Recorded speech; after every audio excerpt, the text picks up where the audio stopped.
Alors, bonjour tout le monde. On est heureux d'être ici avec vous ce matin. On a évidemment pris acte des résultats de l'élection américaine d'hier. Je suis convaincu que vous allez avoir des questions pour nous à ce sujet plus tard, mais dans un premier temps, j'aimerais vous partager ce que j'ai vécu hier en commission parlementaire. Parce qu'on a commencé à étudier le projet de loi 74 sur les étudiants étrangers au sein des établissements d'éducation supérieure. Et ce qui a été assez fascinant pendant toute la journée, c'est qu'au fond, avec tous les groupes, les spécialistes qui étaient invités, les recteurs, le ministre a réussi à faire un consensus contre lui, ce qui est quand même assez rare. Mais là, tout le monde nous a dit, écoutez, n'allez surtout pas là. S'il y a des problèmes, vous avez déjà des moyens pour les régler. Alors, on a un ministre en immigration qui est dans le champ, loin dans le champ. Et je vais maintenant céder la parole à ma collègue Matois. Merci André. Bonjour à tous. Bien, comme mon collègue l'indique, la réforme qui a été présentée par le ministre de l'Immigration, manifestement, donc le ministre, il est dans le champ. Moi, comme porte-parole jeunesse, comme porte-parole en matière d'emploi, les groupes aussi, donc sonnent l'alarme et nous disent que le gouvernement, manifestement, encore une fois, improvise. On sait qu'on est toujours dans une situation de pénurie de main-d'œuvre et et ce sont donc des groupes qui nous le confirment, qui me le disent et qui nous rapportent que manifestement on est en train de se sevrer d'une main-d'œuvre qui serait tout à fait appropriée, tout à fait en fait la meilleure pour le Québec. Donc on est prêt à recevoir vos questions. Sur le résultat d'hier, comment vous recevez ça aux États-Unis? Est-ce que vous êtes inquiet par rapport à l'élection de M. Trump? Je vous dirais que les Américains ont fait leur choix. On est dans une démocratie. Le comptage n'est pas encore terminé, mais jusqu'à date, c'est à peu près 140 millions d'Américains et d'Américaines qui ont voté. Alors, écoutez, on est des démocrates, on respecte la démocratie. Les Américains ont fait leur choix. Le chef du Parti québécois s'inquiète d'un mouvement migratoire, compte tenu du fait que le président Trump, président élu, a promis de déporter des millions d'immigrants illégaux. Est-ce que ça vous inquiète aussi? En fait, je vous dirais que dans un premier temps, il faudrait que M. Paul Saint-Pierre Plamondon s'explique. On a écouté son point de presse, là.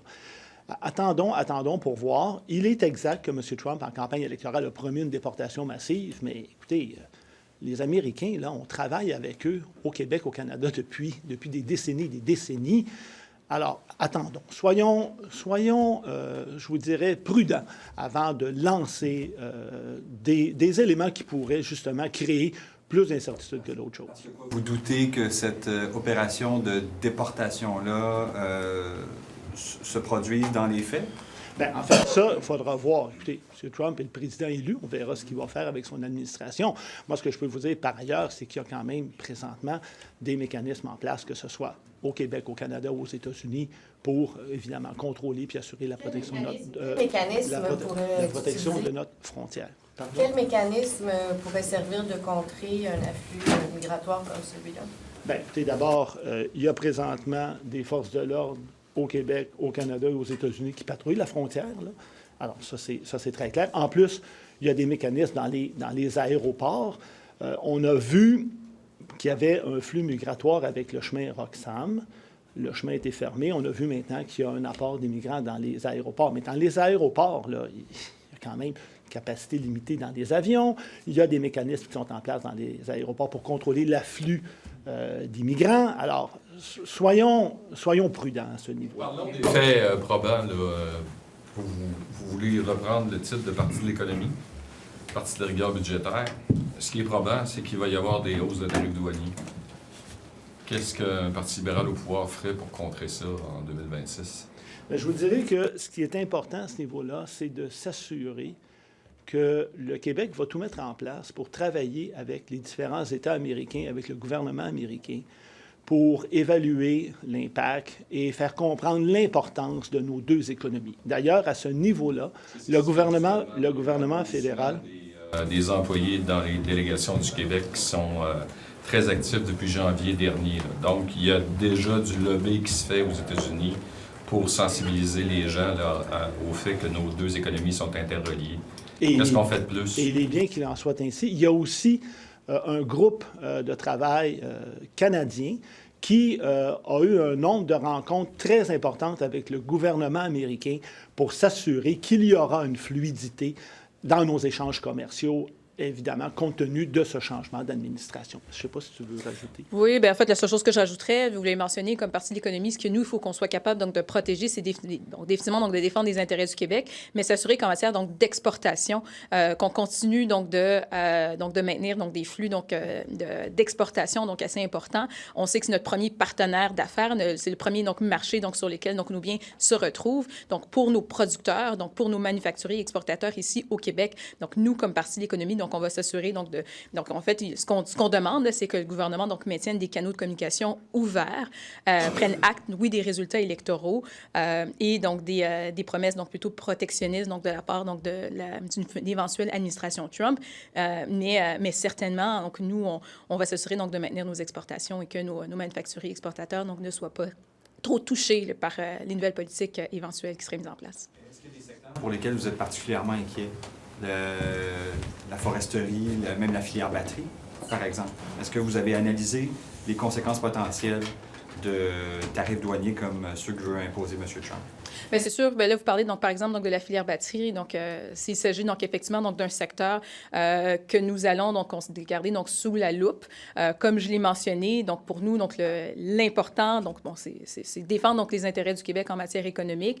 Les orientations d'une éventuelle administration Trump seront potentiellement différentes que celles de l'administration Biden. On sait, bon, il y a beaucoup mis l'avant, donc l'Inflation Reduction Act, l'IRA. Donc, dans ce secteur-là, nous, on va s'assurer donc, de maintenir donc, nos acquis. Non, ça va. Can I jump in English? Yes, Madwan Cadet, I want to have your reaction for several analysts.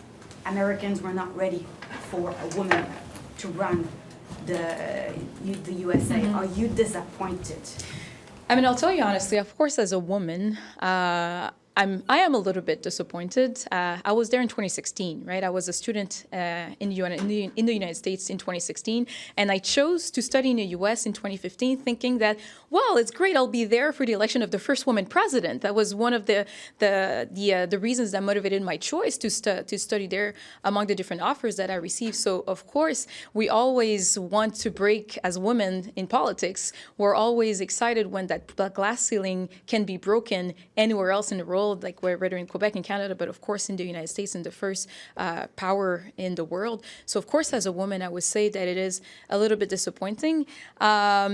I do not know. I cannot tell, like, was it that the Americans were not ready for a woman or were not ready for the politics of Kamala Harris? That's a question that we won't be able to have a firm answer on. Several analysts are saying that Americans were not ready for black women. Mm-hmm. Well, they were ready for Barack Obama in 2008, right? They were ready for Barack Obama at that point. So I do think that they could be ready for a black woman.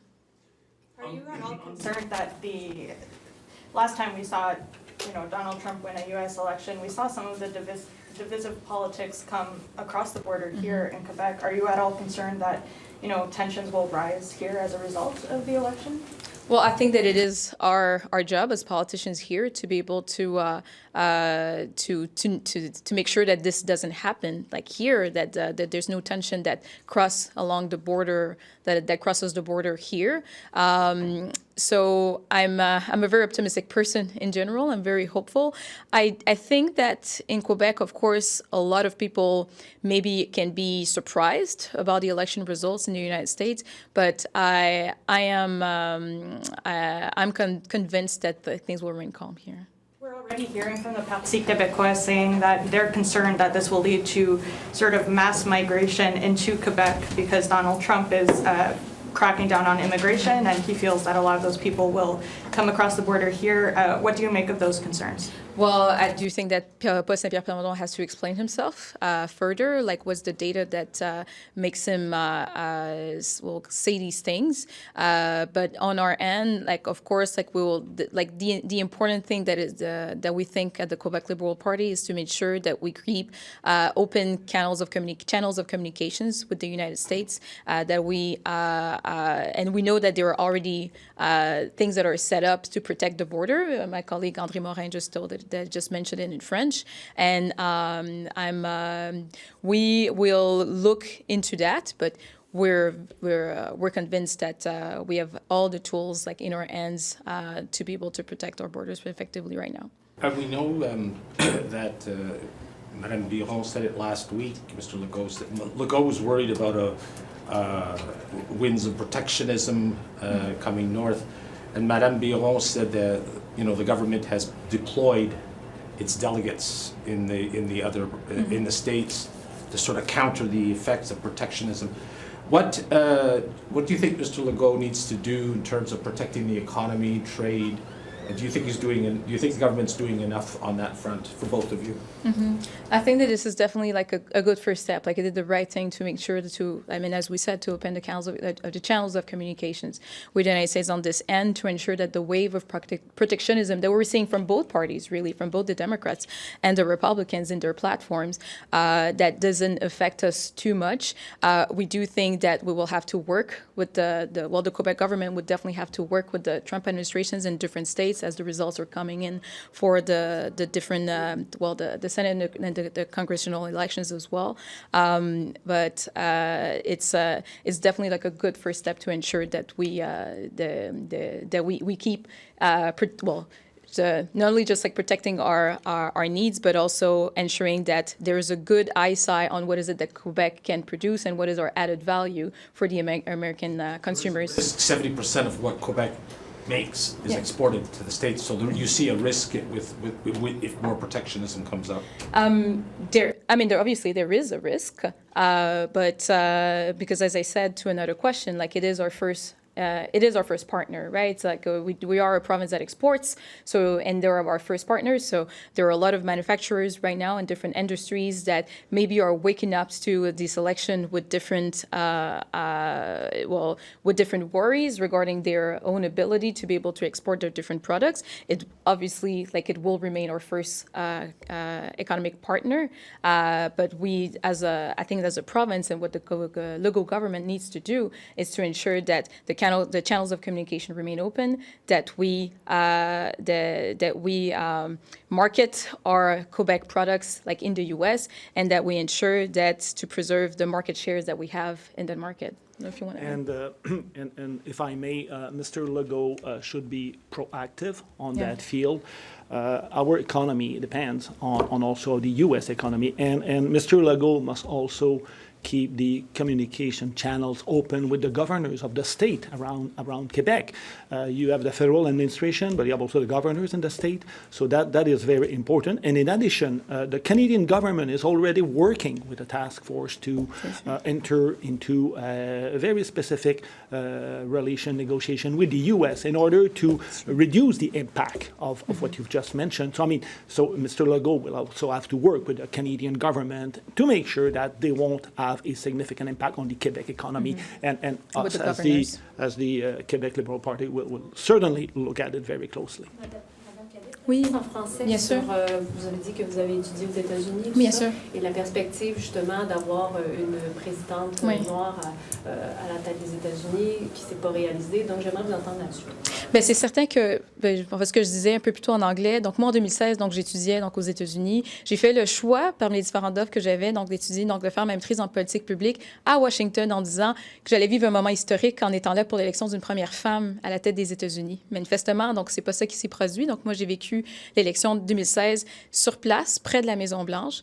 Aujourd'hui, 8 ans plus tard, hier soir, j'ai eu l'impression d'un sentiment de déjà-vu, je vous avouerai. J'ai l'impression, dès que la soirée a commencé, je me suis dit, mon Dieu, que ça ressemble à 2016. Et c'est certainement, comme femme, et particulièrement comme femme, c'est sûr que bien des femmes qui me ressemblent ce matin se réveillent un peu déçues des résultats d'hier soir. Je pense qu'il y a bien des femmes, et particulièrement donc des femmes noires qui se sont qui y ont cru au cours des 100 derniers jours. On se rappelle, ça aurait été une campagne particulièrement historique, hein? Et c'est fascinant ce que dans ce contexte, ce que donc cette candidate femme-là, donc Kamala Harris, aura réussi à faire donc à l'intérieur donc 200 jours. Mais malgré tout ça, donc il y a un plafond de verre qui n'a pas été qu'on n'a pas réussi à percer, que les Américaines n'auront pas réussi à percer. Et dans ce cadre-là, oui, c'est un peu décevant, mais je ne serais pas prête à dire que c'est parce qu'ils ne sont pas prêts à élire une femme, mais c'est sûr que ce sont toujours des questions qu'on se pose.